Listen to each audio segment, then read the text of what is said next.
n'iki Gitafu yaririmbye gishobora gutuma ujya kubaza Ribu niba yaramuhamagaye. Reka yaririmbye iki? Sinzi impamvu uri kujyana mu byo yaririmbye nakubwiye. None se wagiye kubaza Ribu ahamagazwa kubera. Nase njya sinagusobanurira.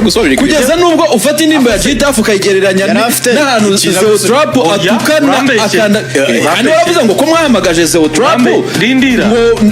Umuvugizi wari bakayita kubaza ngo bose ngo nawe urajya mu muhamagaze.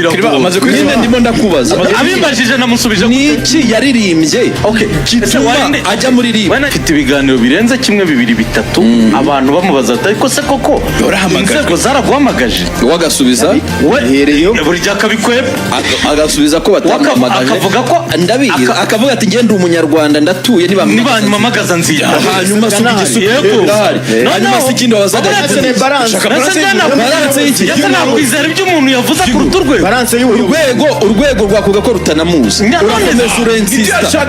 urakomeza urensista rindira manza gusobanura ujya no gusobanura indirimbo baranakubwira ati nibirimo n'amagambo utekereza ko adakwiye ntubisobanure kuki wakomeje bano bafite ntabwo ari abaswa babikoze babishaka nande ba Melody na Jean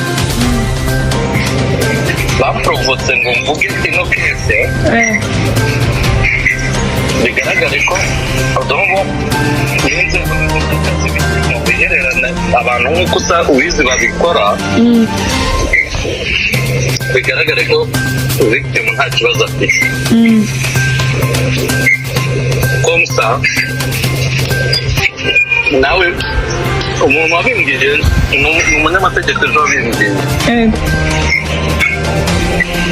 nawe indege njya nanga ikirego biransaba kumara icyumweru i Kigali nirukanka nshaka umwavoka nizeye yakubwira ati nkorera fagitire y'inyongereza ako semi buriya ikirego nicyo gikenewe buriya cyane cyangwa hakeneyeho ubwumvikane bw'abantu ese diya